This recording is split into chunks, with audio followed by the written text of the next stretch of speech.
Hi everyone, this is Shalli Kumar again from OSCE Nurse Training Cambridge. I'm an experienced OSCE Nurse trainer for the NMC OSCE exam in UK, and I'm also a NMC registered nurse with a lot of bedside clinical experience in my career, and also experience in education in helping undergraduate nurses and also overseas nurses over last few years. So welcome back to my YouTube channel, and I am back with another NMC OSCE video for you. So if you like my videos, please press like and subscribe and share with your colleagues who may be preparing for NMC OSCE exam, and keep sending those comments in. Okay, so we're going to go into today's video now.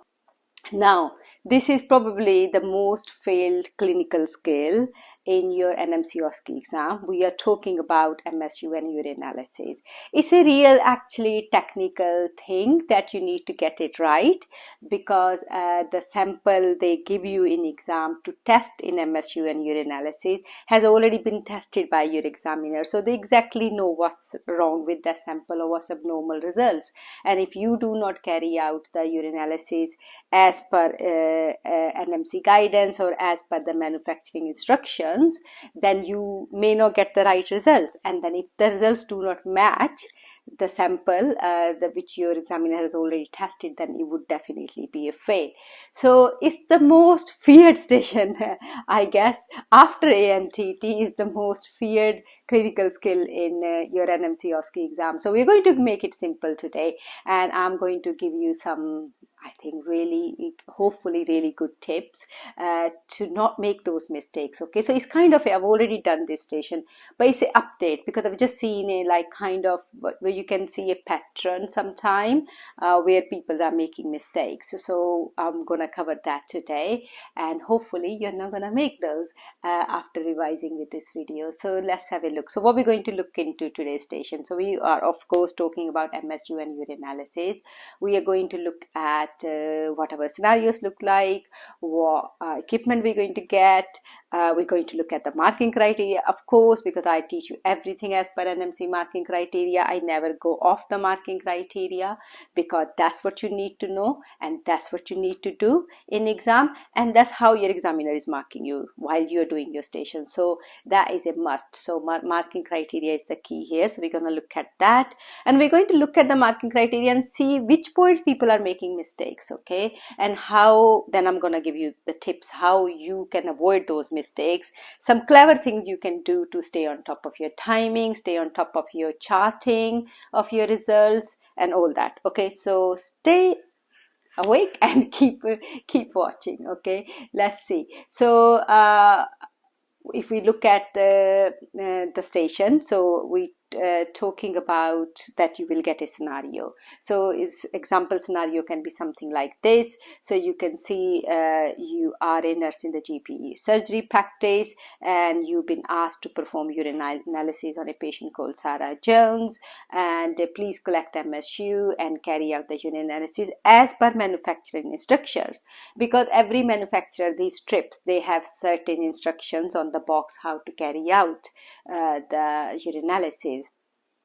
Now in your exam they use a specific one which I will tell you later on in the slides which one, and then you will see what we're talking about. And you can assume it's 12 minutes, so you can assume ID check and allergy check has been already complete, so you do not need to repeat that. You have 12 minutes to complete this station, including documenting all your results accurately and also giving post procedure advice to your patient regarding those results. So you do need to look at the result, figure out what does it mean, and then give those verbalize to your patient what is the implication of those results. Okay, so that's really important to do that. Okay, so they're already giving you instructions on that. So equipment wise, so you know you're going to get a gallipot, sterile gallipot or a sterile pot to collect your sample, which you empty one, which you're going to give it to your patient.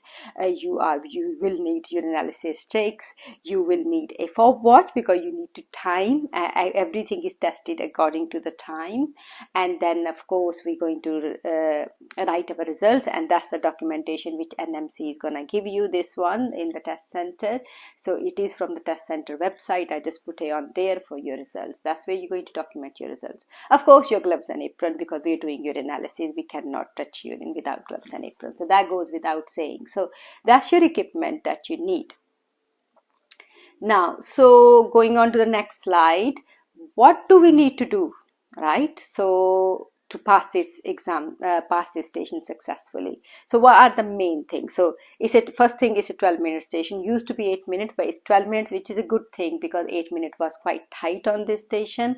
So now you have plenty of time, so nothing to panic.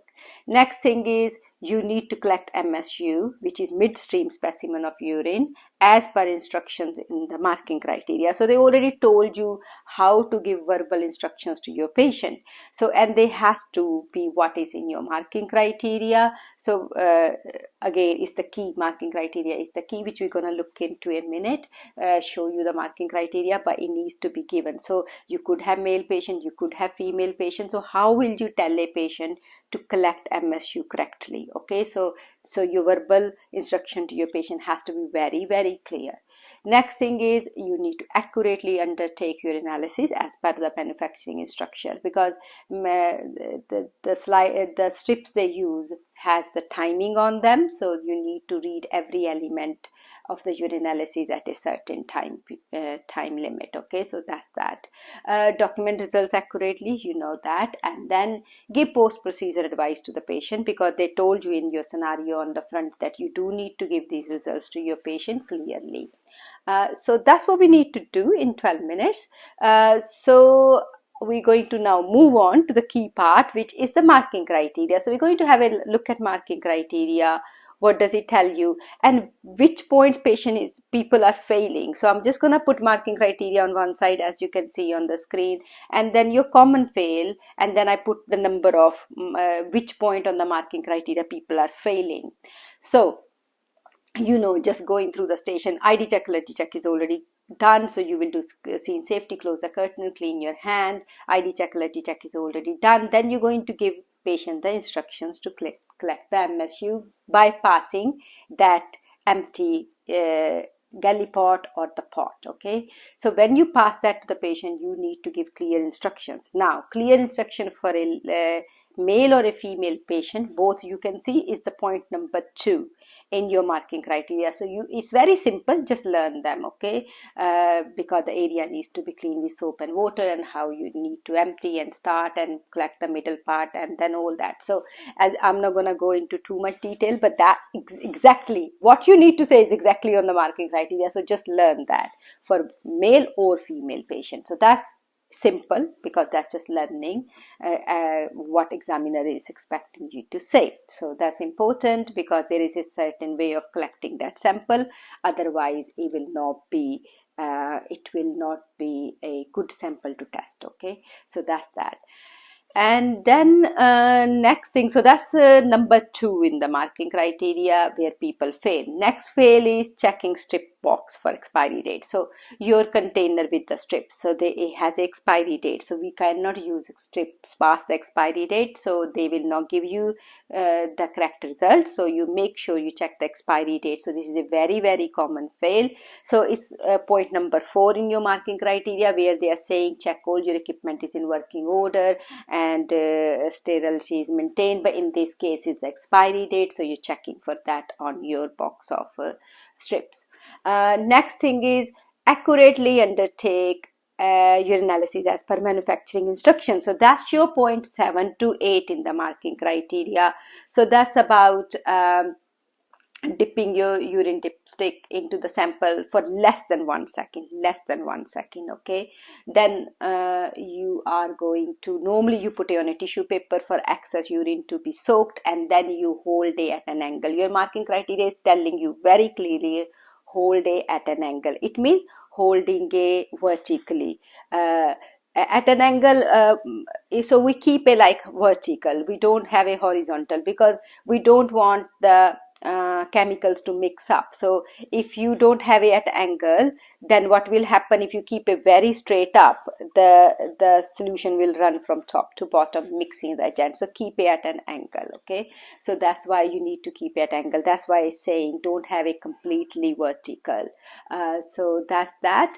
And then the third thing is, then you need to of course do your urinalysis as per manufacturing instructions and keep verbalize. Okay, so that's your point 7 to 9 in the marking criteria, which is really important for you to do. And we're gonna look at how to accurately do the urinalysis in next screen, but at the moment I'm just telling you that's where people fail. And then next thing is document results accurately. Again, you have been given a documentation to record your results. Again, I will show you how to correct documentation bit later on in the video. And then give post-procedure advice to your patient as per result. So documenting result is your point number 13 in the marking criteria, and then giving post-procedure advice is 12. Okay, so that's what your marking criteria, that's the points on the marking criteria where most nurses fail. Right, okay, now moving on to, I told you I will show you how to do accurately the urinalysis itself. So we're going to look at that next. So how does the container works? Because you get certain make of the type of urinalysis sticks in exam. They normally use this one, the Siemens ones. Now you may be given different ones. It doesn't happen normally. It's normally Siemens ones, but again, if they're not in stock and if they order different one in exam center, that's fine as long as you follow the same principles. Okay, so here is the Siemens ones, which is the mostly used in the exam. So that's there, and then you can see it has 8 elements, which we know they will check for 8 elements. So because you can find lots of different urine dipsticks checking for other things as well in the urine, but in exam you only get these ones. With the glucose, you'll be checking glucose, ketones, specific gravity, blood pH, protein, nitrates, and leukocytes. So as you can see on the screen, you have to kind of rotate the container to get your results a little bit because the label is that way. So as you can see, it's showing you, the first picture is showing you the glucose, ketones, specific gravity, and blood. Then going on the second one, pH, protein, nitrates, and leukocytes. So that's how I've rotated the container and taken the pictures. So thing to note is you always get worried about the times. What time I need to test glucose, what time I need to test ketone, but the times are on the container. As you can see, I pointed out to you, I've highlighted it with a square, that the times are actually written there on the container for you, so you know exactly what time you need to work with. And then as I can show you on the left, holding the strip as at an angle, so it's not fully vertical because otherwise the chemicals will mix on the different pads. So it's just keeping at angle, and then you're moving across to test it. Like say for glucose, so I'm testing it, I'm dipping it for less than 1 second, I'm putting it on the tissue paper for excess urine to get soaked on the tissue paper so it doesn't get mixed up, and then I'm picking it up and keeping at an angle. I'm moving right because glucose line is, so I need to horizontally move across the glucose line and test which one is the best match. As you can see in the picture, going across on the glucose line and seeing which is the best match on the glucose. So it's holding the strip and going. I always hold it on my left and container in my right, so I can go from left to right just doing that. Okay, so you will dip it and then you will wait 30 seconds, and then you're gonna look for the glucose, then another 10 seconds, then you're going to look for your ketones, and then specific gravity at 45 seconds, then the blood pH, protein, and nitrate are tested at 60 seconds. You can't look at all of them at 60 seconds, but just look at one by one. Okay, 160 seconds have passed, and then leukocytes, it should be around 2 minutes. So you're looking at, once your 2 minutes are passed from the time of dipping. Okay, it's not from the previous time, it's from the time of dipping. So time of dipping is very important here, and we're going to talk about that in a second as well in our top tips. Okay, how to manage that. So that's that's what this picture explains, and how you need to carry out the urinalysis. So we are going to now, of course, and then glucose, and then you going for every element up, okay, checking across, coming across for everything and checking that. Top tips now. So I'm going to give you some really, hopefully, easier way to get this station right. So let's look at those. First thing is easy. This is easy win. You just need to learn how to give instructions for MSU, which are in your marking criteria. Please learn that. That can't be any simpler, okay? Just learn how you will give it to male patient or female patient, then you cannot go wrong. If you learn it from the marking criteria, not from anywhere else, learn it from there and you'll be fine. Next one is, don't dip the strip for more than 1 second, because it says in the marking criteria. That's the first thing. Second thing is, if you dip more than 1 second, you're going to have lot of solution on that strip, and it's going to start mixing your chemical pads on the chemicals on the pad and start giving you wrong results, okay? That's the reason we do not dip more than 1 second. Another tip is dip all pads, okay? So when you dip, make sure everything is dipped up to glucose. Just don't come halfway, quickly go in, come halfway out. And if you do end up doing that, please don't go back in the pot again, okay, of the urine. You can't dip the same strip again. Then you have to discard that one, take another strip and then start again, okay? Another thing, to work out your timing. Now this is very clever tip. Listen to it carefully. Always dip your, because now we have 12 minutes, so we're not worried about the time. So try to dip your strip looking at your fob watch when the both hands are at 12, so full minute, because then it's easy to work out your 30 seconds, 40, 45, 60 seconds, and then 2 minutes, because then you know that you have dipped it on the full minute. So it's much easier than dip a 5 second past something. Then it would be very difficult, your brain will get confused. So I always just let the 2 hands go on 12 and then dip it. Then I know when it gets to 6, that's when I'm going to check for glucose, and so on. So it's really important, and it's a very easy tip to follow to stay on the top of your timing. Another thing is, document as you go. Now loss of there is, like, people think if I start to document I will run out of time. No, you wouldn't. If you do a, like, because if you don't document as you go, you might forget the results. So the glucose may be 2 plus and you might remember it to be 3 plus, or you might forget, was it 2 plus, was it 3 plus, whatever, or if you're doing in millimoles, what was the reading. So it's really important. If something is positive, definitely. If something is negative, yes, you can put N and then go on and later on complete as negative N for negative. But if some result is positive, definitely write them straight away, okay? It might take you a second, but that second will save you making any mistakes later on, okay? So it's make sure you just put down, if there is a value and it's positive, like glucose or your pH, whatever the value of the pH is, or specific gravity, write it, because later on you will forget and you will verbalize one thing as you're doing it, and later on you're charting something else. So that would be a complete fail as well, okay? It doesn't matter if you verbalize the right reading, but if you charted it wrong, it's still a fail. So make sure you, my advice would be, chart it as you go along, okay?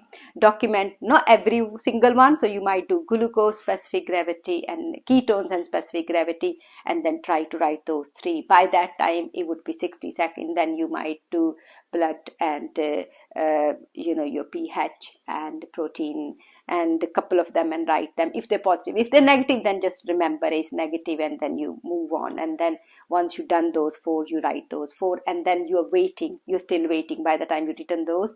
If you do it accurately, honestly, you probably still have some time left to 2 minutes when you need to write the leukocytes, okay? So there is time actually in between. If you do it accurately as per time and you practice this station, there is time to chart your results, especially the positive values, because you do not want to make that mistake of forgetting and then getting confused with the values and having wrong results. So that's really important.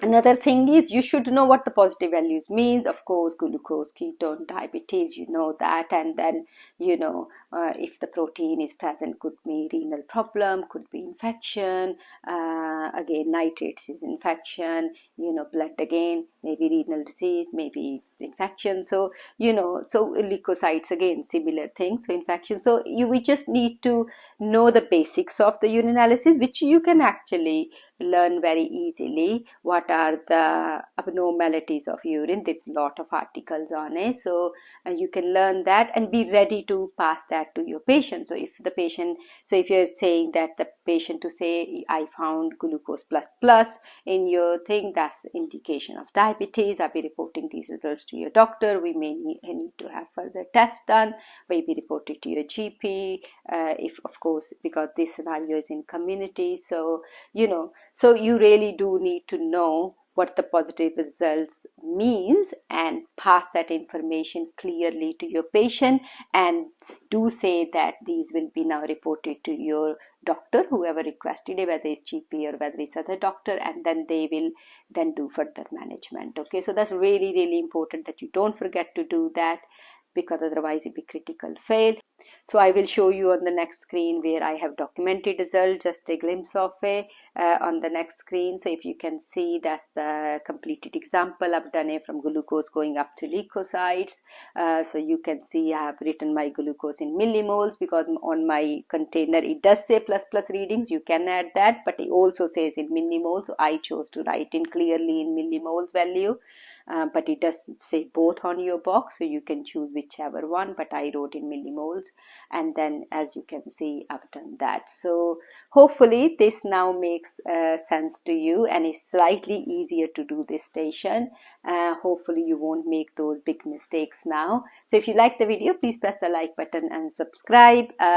We do provide a pediatric and full NMC OSCE training for adult OSCE. So do give us a call or email us on oscenurstraining@outlook.com. Visit us on oscenurstraining.com. Go and check our Google reviews about what nurses have been saying about training, our training, and I will see you very soon for your next NMC OSCE video. Bye for now.